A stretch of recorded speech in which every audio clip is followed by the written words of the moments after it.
Assalamualaikum ayah bunda, semoga sehat selalu. Makan malam pun sudah dimulai. Mereka berbincang hangat, kecuali Randy. Ia hanya diam dan sesekali menebar seutas senyum kecil di bibirnya. Ray memperhatikan sikap Randy yang tak nyaman berada di sana. Sedangkan Nadine, Rina, Jovanka, dan Melly tengah asik tenggelam dalam obrolan antar wanita. Om, kita keluar aja yuk. Ajak Reina. Randy mendongak. Sebenarnya dia malas kalau harus bersama dengan Reina. Tapi mau bagaimana lagi? Daripada mati gaya di depan wanita-wanita yang sedang mengobrol bersama. Randy pun akhirnya mengangguk. Ia mulai bangkit dari tempat duduknya dan berjalan keluar rumah yang megah itu. Ray dan Randy duduk di kursi teras. Angin malam yang cukup kencang telah mengusap tubuh kekar mereka. Om, Ray akan meminang Jovanka dengan segera. Terserah, ujar Randy tanpa ada ekspresi bahagia. Randy memang punya rasa malu, tapi sepertinya itu belum cukup untuk meredam emosinya di masa lalu. Ray memang tidak mengerti kenapa Om membenci Ray sampai seperti ini. Apakah Ray punya salah sama Om Randy? Hening. Randy diam dengan wajah yang kesal. Ray minta maaf kalau memang ada salah. Om Randy itu akan menjadi papa mertuaku. Ray sudah kehilangan sosok papa 7 tahun yang lalu. Ia meninggalkan Ray ketika masih SMP. Apa? Memangnya nama papamu siapa? Rayvan Adam. Ternyata benar kan dugaanku. Ray ini anak dari Rayvan. Wajah mereka mirip sekali bak pinang dibelah 2. Hei, pada ngomongin apa sih? Serius banget? Ujar Mel yang mengagetkan Ray dan Randy. Mama nih, ngagetin aja. Ray hanya tersenyum. Terlebih ketika melihat calon istrinya yang terlihat semakin memukau dengan gaun putih yang ia kenakan. Pulang yuk, Pak.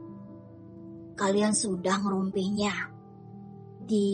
Papa, kita kan habis makan malam di sini. Kok malah dikatain ngerumpi sih?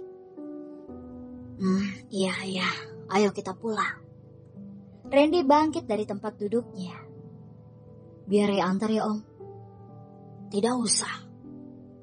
Please, jangan tolak, Om. Hari juga sudah larut malam. Izinkan Ray yang antar. Dia bangkit dari tempat duduknya lalu mengambil kunci mobil dari dalam rumah. Tuh, lihat. Lelaki seperti ini papa sia-siakan. Randy hanya terdiam. Ray memang putra Reva, tapi sepertinya Ray berbeda dengan papanya. Tak berselang lama Ray dan keluarganya keluar dari rumah itu. Makasih lo sudah menghadiri undangan kami, Jeng. Ujar Nadine pada Melly. Sama-sama. Semoga kedua keluarga ini akan menyatu ketika anak kita sudah terikat tali pernikahan ya, Jeng. Amin. Loh, kok gak ada yang aminin sih selain anak? Semuanya pun berujar amin. Mereka pun tersenyum bahagia. Tidak terasa sudah 2 bulan Ray dan Jovanka mempersiapkan acara pernikahan mereka. Waktu pernikahan pun sudah semakin cepat. Mereka masih mengurus baju pernikahan karena waktu yang terlalu sibuk. Ray dengan penerbangannya dan Jo sebagai dokter di salah satu klinik di bandara. Hari ini mereka berencana kembali fitting baju pengantin untuk kembali mengukur bentuk tubuh Jovanka dan Ray. Siapa tahu ada perubahan bentuk ukuran tubuh mereka ketika hunting baju pernikahan 2 bulan yang lalu. Jo, selamat ya. Akhirnya lo akan nikah juga sama si Berondong. Apaan sih, Dev? Jo pun memalingkan pandangannya dari Devin. Gue jadi inget beberapa tahun lalu ketika lo masih menjadi istri si Om. Gue ledekin suami lu ketuaan. Lu marah banget sampai akhirnya gue goda mending sama gue aja. Lu jawab, aku suka Berondong. Ternyata beneran ya, lo emang penyuka Berondong. Devin, Jovanka membulatkan matanya. Devin hanya tersenyum melihat ekspresi Jovanka. Tahu nggak Jo? Enggak, kan kamu nggak ngomong. Gimana aku mau tahu? Dulu gue sempet baper karena lo mirip banget sama cewek gue. Masa sih? Iya, nanti gue ajak dia ke pernikahan lo. Makanya gue diundang dong. Iya, nanti aku masukin list. Tenang aja. Kamu itu sahabat sekaligus kakak absurdku. Sial lu. Devin cemberut. Jovanka terlihat senang melihat bibir Devin yang meruncing karena kesal. Devin dan Jovanka kembali bergulat dengan pasien yang datang ke klinik mereka. Banyak sekali tipe-tipe pasien yang mereka hadapi. Kebanyakan yang melakukan konsultasi ke sana adalah para karyawan bandara dan juga penumpang pesawat. Lain dari itu, biasanya hanya warga sekitar yang rumahnya dekat. Oh iya Jo, lu udah urus cuti nikah belum? Udah dong, kan waktunya udah ditetapin. Oke, good. Semoga lancar semua ya. Thank you. Akhirnya tugas mereka sore ini selesai. Joe bersiap untuk fitting baju pernikahan di salah satu butik langganan keluarga Nadine. Sore ini mereka sudah janji untuk bertemu di sana. Joe sedang menunggu kekasih yang sebentar lagi akan menjadi suaminya itu. Ayo balik. Gak mau balik? Tanya Devin ketika masih melihat Jovanka yang masih ada di meja kerjanya. Sebentar lagi, Ray belum datang. Sekarang udah mulai dijemput terus. Terserah aku dong. Iya ya, terserah pengantin baru aja. Bye. Devin pun berlalu pergi. Keselin. Joe masih menunggu Reynan yang belum juga datang. Padahal seharusnya sudah setengah jam yang lalu ia sudah ada di klinik.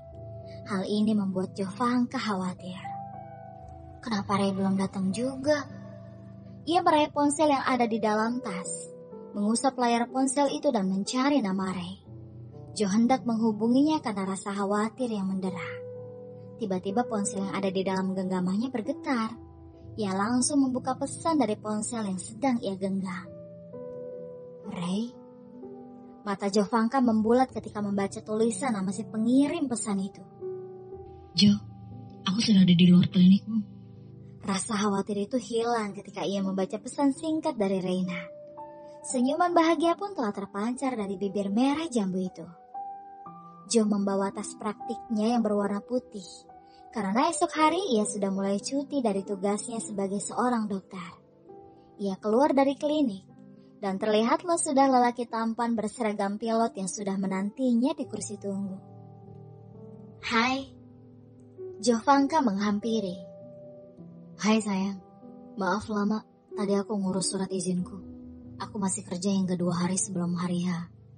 Baru aku mendapatkan cuti nikah nanti. Berarti besok kamu masih kerja? Iya. Ya udah, yuk. Katanya mau ke butik. Udah atur janji kan sama desainernya? Iya, aku udah buat janji kok.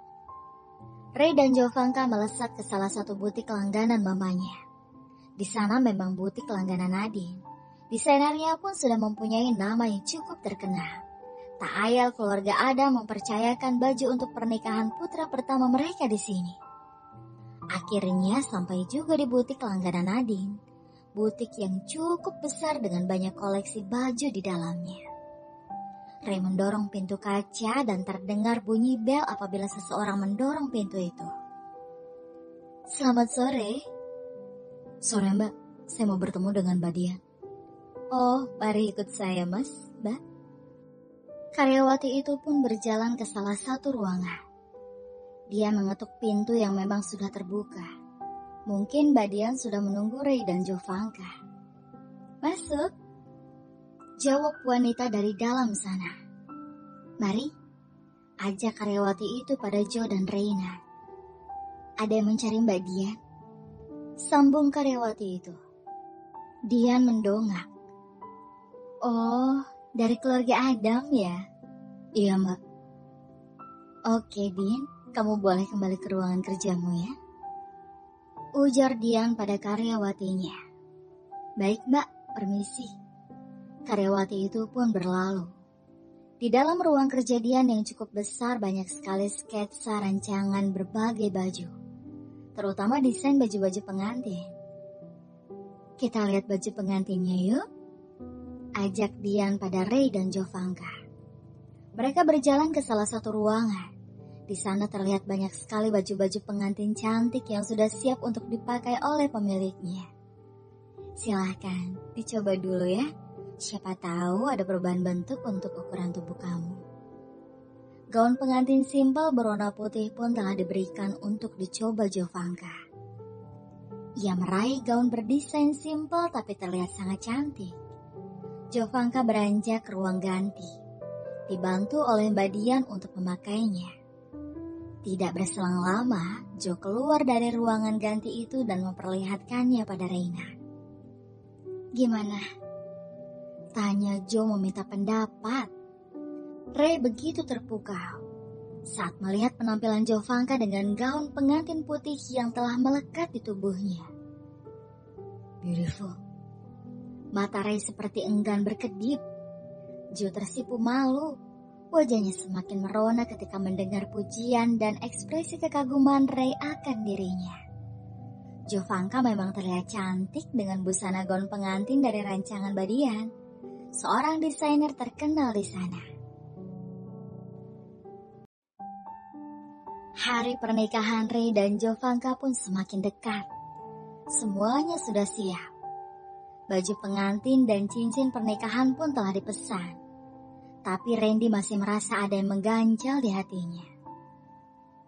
Ma, apa Papa bilang saja ke Bu Nadine kalau dulu Papa pernah menolak putranya?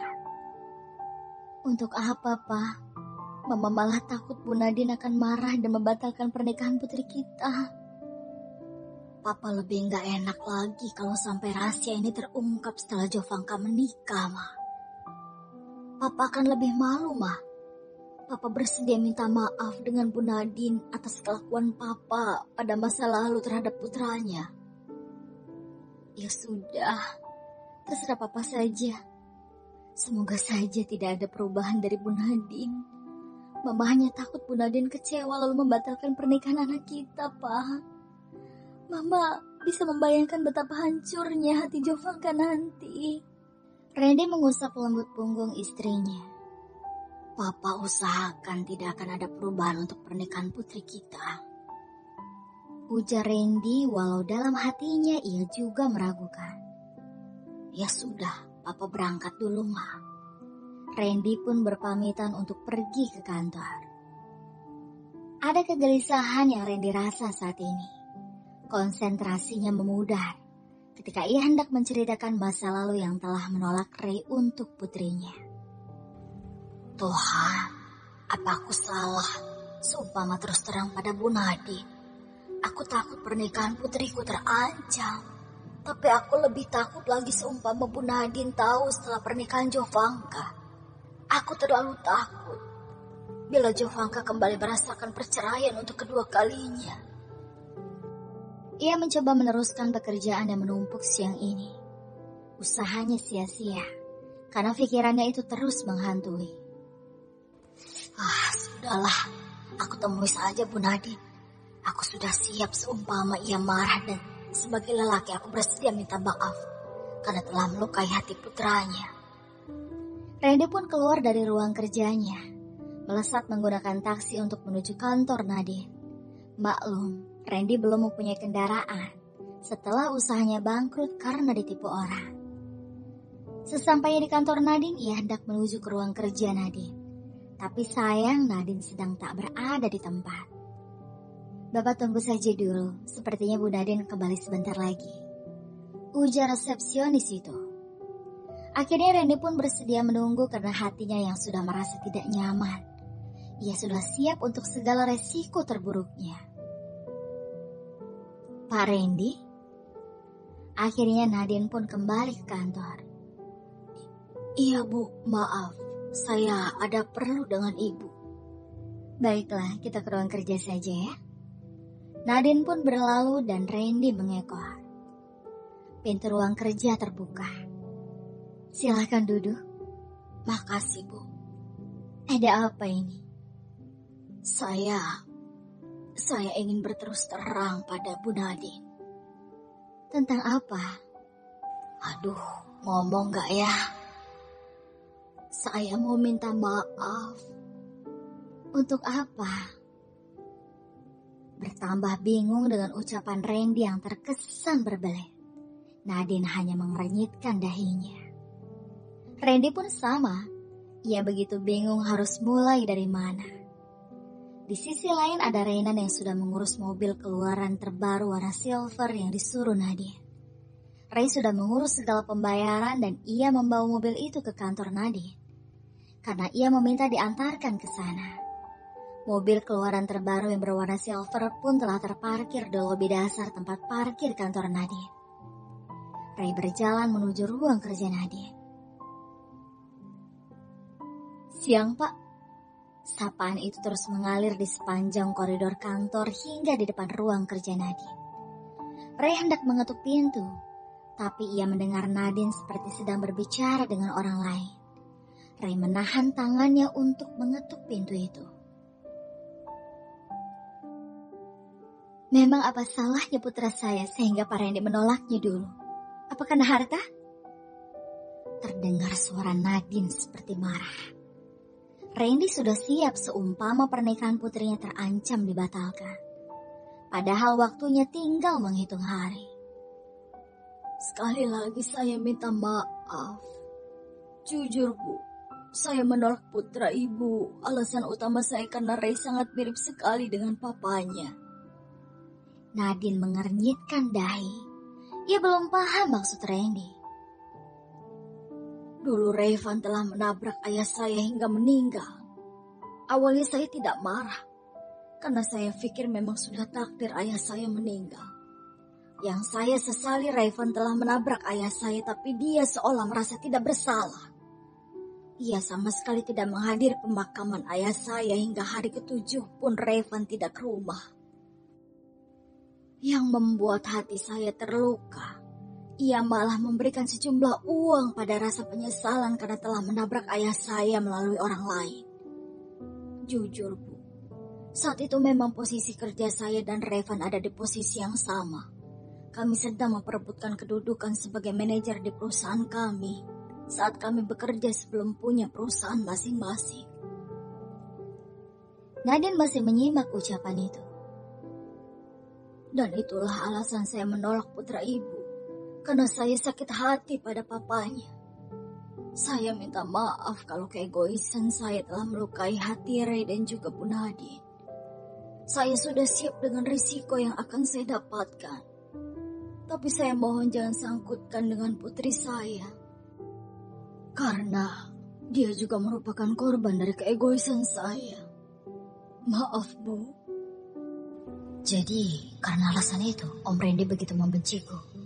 Batin Ray yang masih ada di balik pintu ruang kerja Nadine. Tidak ada percakapan dari dalam sana. Saya siap mengundurkan diri dari perusahaan. Seumpama hal itu yang ibu putuskan. Tapi saya mohon, jangan sangkutkan pernikahan anak kita. Saya mohon Bu. Ujar Randy memecah keheningan dengan netra yang berkaca. Nadine tersenyum. Tidak, saya tidak akan melakukan semua itu. Mata Randy membulat. Dalam pikirannya berkecamuk. Hal apa yang akan Nadine lakukan? Apakah ada hal yang lebih buruk yang akan menimpanya? Pernikahan Ray dan Joe tetap dilaksanakan. Dan Pak Randy pun masih bertanggung jawab di kantor cabang. Dan satu lagi. Apa lagi Bu? Jantung Randy berdebar. Sebentar. Nadine menyentuh gawainya. Ia menghubungi Reynan. Reynan terperanjat karena ponsel yang ada di dalam genggamannya tiba-tiba bergetar dan terdengar nada panggilan masuk. Ternyata kamu sudah ada di balik pintu, Ray. Masuk, nak. Pintu pun terbuka. Maaf, Mah. Ray membuka pintu, tapi sepertinya Mama sedang ada yang dibicarakan. Makanya Ray memutuskan untuk menunggu di luar. Elak Ray. Padahal ia sudah mengetahui isi pembicaraan antara Nadine dengan Randy. Nadine hanya tersenyum. Sama sekali tidak terlihat kekecewaan pada diri Nadine setelah Randy mengutarakan semua perselisihannya dengan Ray. Apa yang akan Mama putuskan? Baik Randy dan Ray keduanya tengah cemas menanti keputusan yang akan disampaikan oleh Nadine. Ray, kasih kunci mobil itu untuk Pak Randy. Ray memberikan kunci mobil baru itu pada Randy. Ini apa maksudnya, Bu? Itu hadiah untuk Pak Randy. Karena Bapak sudah menjadi pemimpin yang baik di perusahaan saya yang baru berdiri beberapa bulan. Tapi sudah mampu bersaing dengan perusahaan besar. Mata Randy membulat. Tapi saya tidak pantas untuk mendapatkan semua ini, Bu. Nadine hanya tersenyum. Saya menghargai kinerja kerja Bapak. Dan saya juga salut karena kejujuran Bapak untuk menceritakan hal yang mungkin bisa saja akan merugikan putri Bapak. Tapi tenang, saya tidak akan mengambil keputusan sekejam itu. Netra Randy berkaca-kaca. Ia begitu malu dengan Rena dan Nadine yang sudah begitu baik padanya. Randy berdiri dari kursi dan berlutut di kaki Rena. Maafkan Om Ray. Maafkan. Om, bangun Om. Ray gak marah kok sama Om. Bangun Om, tolonglah. Ujar Ray membangunkan lelaki paruh baya yang sedang bersimpuh di kakinya. Tidak seharusnya Om Randy seperti ini.